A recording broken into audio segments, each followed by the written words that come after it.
Ciao ragazzi, bentornati sul canale. Rubo giusto 2 secondi al video per ringraziarvi davvero di tutto l'affetto e il supporto che ci state dimostrando. Avviare questo progetto per noi è una sfida che abbiamo deciso di cogliere. Avere il vostro supporto e ricevere i vostri incoraggiamenti ci dà veramente tanta forza per creare sempre nuovi contenuti. Avrete notato che anticipiamo sempre tramite i nostri canali Instagram quelli che saranno i nuovi argomenti dei nostri video, con qualche foto, qualche reel delle RC in questione. Oggi appunto parliamo della Axial SCX24.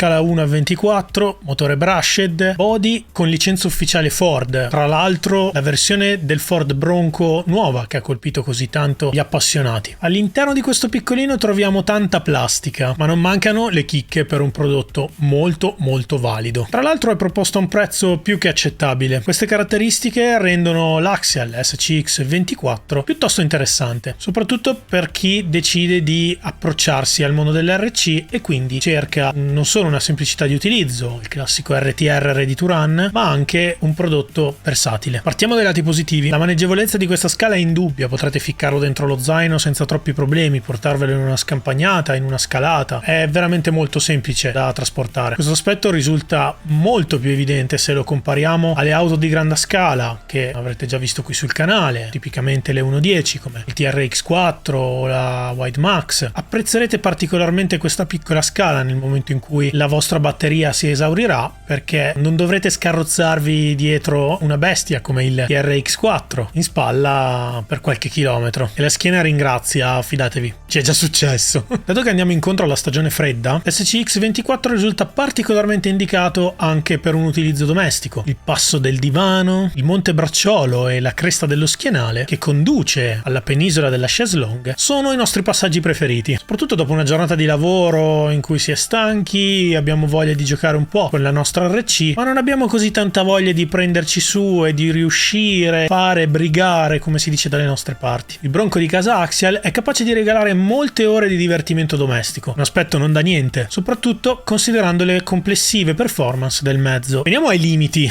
di questo piccolino. Costi contenuti significa anche materiali non di alta qualità? È innegabile che la maggior parte di questo mezzo sia composta da plastica, tiranti, assali e trasmissione compresa. Per quanto la SCX24 risulti anche guidabile e divertentissimo in configurazione stock, la necessità e la voglia di migliorare manovrabilità e precisione dei movimenti si farà sentire molto presto. Poter contare su un angolo di sterzata maggiore, per esempio, o magari disporre di una potenza di motore leggermente superiore, credo che valuterete molto presto i miglioramenti che si potranno fare, come avrete visto dai reel di Instagram ma anche di TikTok. Tra le migliorie che abbiamo inserito all'interno della nostra prima build ci sono sicuramente i tiranti, il materiale plastico utilizzato per quelli inseriti all'interno del mezzo è molto morbido. Questo si traduce in una difficoltà di rottura, questo è vero. Sappiamo anche che plastica non vuol dire necessariamente poca qualità, ma come ve lo spiego, la sensazione di instabilità dopo un po' si sente, si percepisce, sì. Con qualche euro abbiamo quindi sostituito tutti i tiranti con delle versioni in metallo, compresi ovviamente anche quelli che collegano il servo alle ruote frontali. Un altro bel upgrade che abbiamo fatto sono le ruote, comprensive sia di gomma che di cerchi. Quelle presenti in configurazione originale offrono sicuramente un buon grip, ma quelle che vedrete nel video sono assolutamente tutt'altra cosa. Il cerchione in metallo fornisce anche un carico di peso leggermente superiore che vi permetterà di avere un pochino più di stabilità in fase di scalata. Dal momento che ci stiamo divertendo parecchio con questo SCX24, abbiamo deciso di fare anche un ultimo piccolo upgrade a questa build, sempre con un occhio al budget. Il servo è la prima parte dell'elettronica che compone il nostro mezzo che abbiamo deciso di sostituire. Un servo con maggiore potenza e maggior capacità di spostamento implica manovre più precise e una scalata ben più divertente. Il nostro giudizio su questo piccolo SCX24 è sicuramente positivo. Sappiamo che esiste già una nutrita fanbase per questo piccolo mezzo e la cosa non ci stupisce assolutamente. Il quantitativo disponibile di upgrade, modifiche e di produttori che customizzano varie versioni della componentistica per creare delle build uniche è veramente veramente ampio. Date poi le dimensioni, i costi sono veramente molto contenuti. Ci sentiamo sicuramente di consigliare questo piccolo mezzo a tutti i neofiti del mondo dell'RC che hanno voglia anche solo di avere un piccolo mezzo con cui divertirsi magari con bambini o in casa, creando delle piccole piste domestiche. O perché no anche per chi sta entrando nel mondo dell'RC e ha voglia di avere una struttura abbastanza semplice in cui mettere le mani e cimentarsi facendo piccole personalizzazioni e imparando anche piano piano a capire come funziona l'elettronica e la meccanica di una radiocomandata. E anche per questo video è tutto, ragazzi. Io vi ringrazio come sempre, vi invito ad iscrivervi al nostro canale, ci trovate sia su Instagram che su TikTok, vi invito ad iscrivervi su tutti i nostri social. Vi ringrazio ancora e al prossimo video. Ciao!